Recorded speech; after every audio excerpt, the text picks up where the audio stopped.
Gelagat untuk mematikan KPK begitu terang dan sangat jelas. Terakhir yang kita bisa saksikan bersama, MK telah menolak hampir semua permohonan yang diajukan para pemohon terkait pengujian Undang-Undang KPK yang baru. Total ada 8 permohonan pengujian Undang-Undang KPK yang baru. Namun, hanya satu permohonan yang berhasil diputus dengan status dikabulkan sebagian. Sisanya berakhir dengan penolakan. Hal yang perlu kita ketahui bersama, dalam setiap pengujian peraturan perundang-undangan ada dua hal yang lazim diujikan. Yang pertama adalah uji formil, yang kedua adalah uji material. Uji formil berkaitan dengan proses dan tata cara pembentukan peraturan perundang-undangan, sedangkan uji material lebih kepada aspek substansi dan materi yang diundangkan. Permohonan yang berhasil dikabulkan ialah permohonan dari Fathul Wahid dan kawan-kawan, akademisi dari Universitas Islam Indonesia, Yogyakarta, dalam amar putusan di nomor register 70/PUU/12/2019, Hakim Mahkamah Konstitusi menolak semua pengujian formil seluruhnya, namun mengabulkan sebagian pengujian materialnya. Secara ringkas, ada 4 hal yang diputuskan oleh MK. Yang pertama, MK menegaskan bahwa KPK adalah lembaga di rumpun eksekutif yang independen dalam tugasnya sebagai Komisi Tindak Pidana Korupsi. Yang kedua, menegaskan penyadapan, penyitaan, penggeledahan tak perlu lagi izin dengan Dewan Pengawas. Pimpinan KPK hanya perlu lapor maksimal 14 hari setelah tugas selesai. Yang ketiga, soal perubahan status kepegawaian KPK menjadi ASN tidak boleh merugikan hak para pegawai KPK. Dan yang keempat, bila ada kasus yang tak selesai dalam kurun waktu 2 tahun, KPK memiliki diskresi untuk dapat menghentikan atau menerbitkan SP3. Namun, pada dasarnya, Hakim MK hanya ingin main aman saja dalam memberikan putusan. Hal ini terlihat apabila kita mencermati putusan Hakim MK hanya mengabulkan uji material para pemohon dan menolak semua uji formil yang telah diajukan. Padahal apabila kita membaca dalil permohonan uji formil yang diajukan oleh semua para pemohon, terdapat bukti pelanggaran konstitusionalitas dan moral yang sangat serius dalam proses pembentukannya. Hal ini menarik sebab Wahiduddin Adams yang notabene salah satu Hakim Mahkamah Konstitusi memiliki beda pendapat dalam dissenting opinionnya.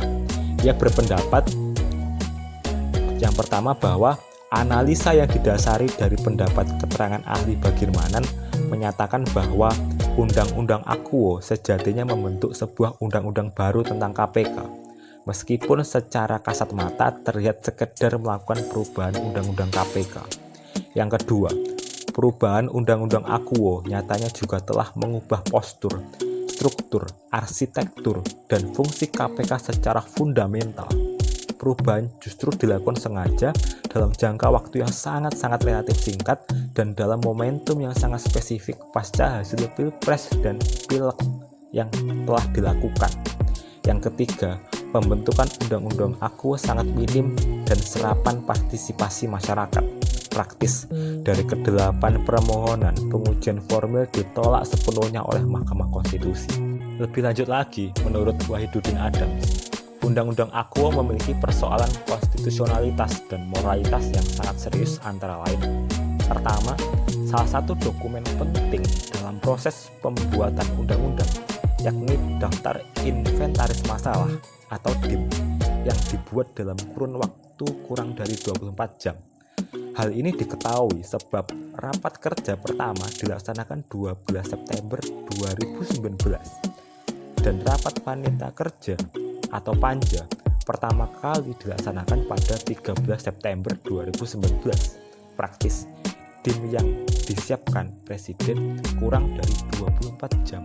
Padahal Presiden memiliki waktu menyusun DIM paling lama adalah 60 hari terhitung sejak rancangan undang-undang diterima oleh Presiden. Dampaknya, DIM yang disusun oleh Presiden minim partisipasi masyarakat, minim masukan yang diberikan secara tulus dan berjenjang dari sebuah supporting system yang ada, minim kajian dan analisis dampak yang dilaksanakan pihak yang melaksanakan undang-undang KPK tersebut.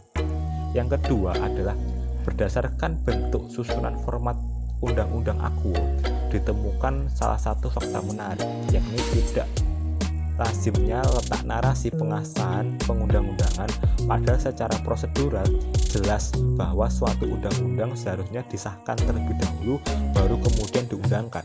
Dan yang ketiga, tidak adanya jawaban yang pasti dan meyakinkan mengenai alasan Presiden Joko Widodo untuk tidak menandatangani Undang-Undang Akuo, sehingga pengesahan Undang-Undang Akuo didasari pada ketentuan pasal 20 ayat 5 Undang-Undang NRI tahun 1945.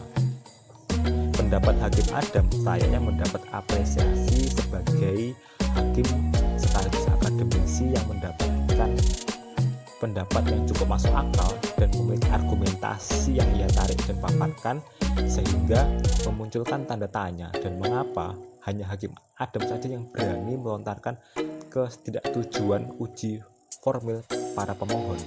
Namun Hakim Adam kembali lagi kalah suara, hanya memiliki 1 suara dibandingkan dengan hakim lainnya yang setuju dengan revisi yang dilakukan oleh DPR dan pemerintah. Namun putusan MK sudah terlanjur diketok, putusannya final dan mengikat.